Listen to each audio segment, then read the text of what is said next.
Graça e paz da parte do Senhor. Estamos iniciando uma nova semana na presença de Deus e com ela o estudo da nossa lição da Escola Sabatina, que dessa vez está subordinada ao seguinte tema: pureza em uma época corrupta. Se você tem a sua lição impressa, abra ela na página 60 para que possamos iniciar esse estudo. Você já fez a sua oração? Espero que sim, porque eu também já fiz a minha. Vamos então ao verso áureo, que são palavras escritas no livro de Tito, capítulo 1, verso 15, que nos diz assim: todas as coisas são puras para os puros, mas nada é puro para os contaminados e infiéis. Antes o seu entendimento e consciência estão contaminados.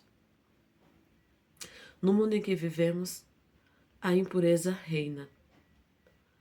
A mente de uma pessoa imersa numa vida impura dificilmente se deleitará na pureza. Dificilmente encontrará prazer nas verdades divinas. Está tão corrompida pelo pecado que tudo que vê, fala é impuro e pensa é impuro.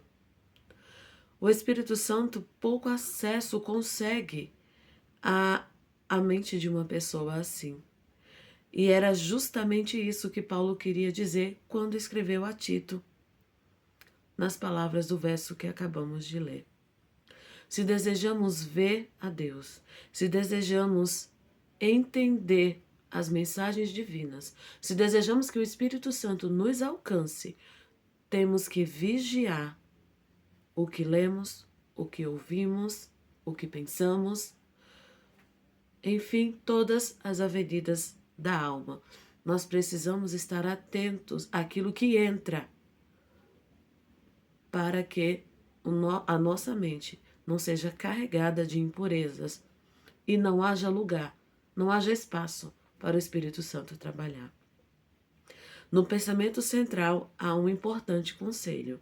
Escute.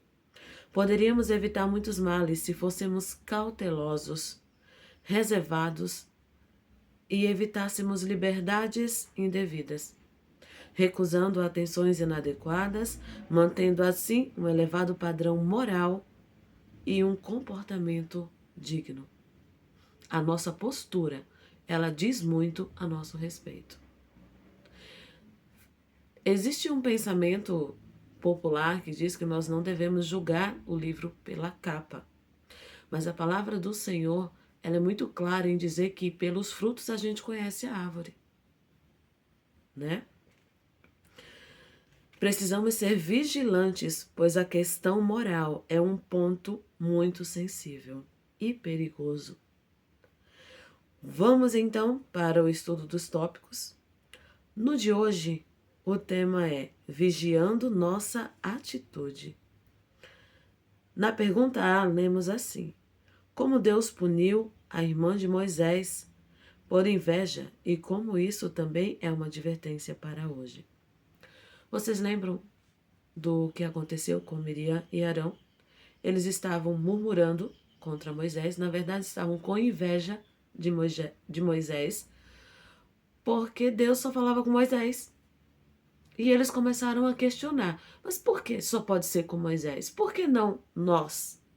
O texto de Números 12, 1 e 2, 6 a 10, eles começam a ter inveja de Moisés por conta disso e passam a criticá-lo pelo seu casamento. E em um dado momento, naquela situação, naquele momento de murmuração, de crítica, Deus se manifesta e fala palavras interessantes, olha só. E o Senhor o ouviu e disse: ouvi agora as minhas palavras.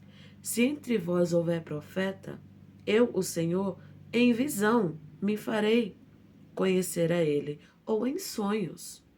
Mas com Moisés é diferente, vocês não estão entendendo a comunhão que Moisés tem comigo. Com Moisés, boca a boca falo com ele. Em outras palavras, Deus estava querendo dizer assim: Sabe por que com Moisés é diferente? Porque ele não é invejoso, não é o caso de vocês. E naquele momento, Miriam ficou leprosa. Foi assim que Deus castigou a postura, a inveja daquela mulher. Do seu próprio irmão, pensa, do seu próprio irmão. Ela ficou leprosa.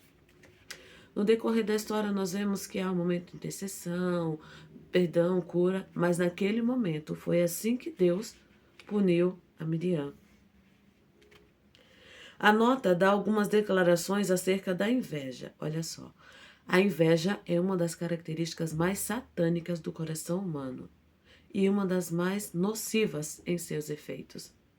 Lembram que foi a inveja que nasceu no coração de Lúcifer e desencadeou todo essa situação que hoje é no mundo, começou no céu e hoje se espalhou pela terra. O pecado se originou no coração de Lúcifer. E esse pecado foi a inveja. No segundo parágrafo diz assim: não deve ser considerado algo leve o falar mal de outros ou nos colocarmos como juízes dos intuitos ou ações deles. Nós precisamos vigiar. Não é, hoje é muito popular a questão, eu não estou falando mal, eu estou fazendo pedido de oração. Nós precisamos estar atentos, porque é uma máscara que Satanás tem colocado para justificar o mexerico, para justificar a fofoca, para justificar o falar mal dos nossos irmãos. Muitas vezes a igreja toda sabe, e o mais interessado não sabe que é aquele irmão. E onde está Mateus 18 para a gente cumprir? Muitas vezes nós somos motivados pela inveja, não pelo desejo de ver o irmão bem, não pelo desejo do irmão sair daquela situação. Que possamos estar atentos à palavra do Senhor, porque o pecado, irmãos, é uma lepra. E se não buscarmos a Deus para sermos curados desse pecado, ele irá nos consumir. E a nota ainda traz um outro aspecto, porque Miriam não estava só falando mal ou tendo inveja do seu irmão. Ela estava tendo inveja e falando mal de um servo de Deus, de um escolhido do Senhor, de um representante divino para aquela nação.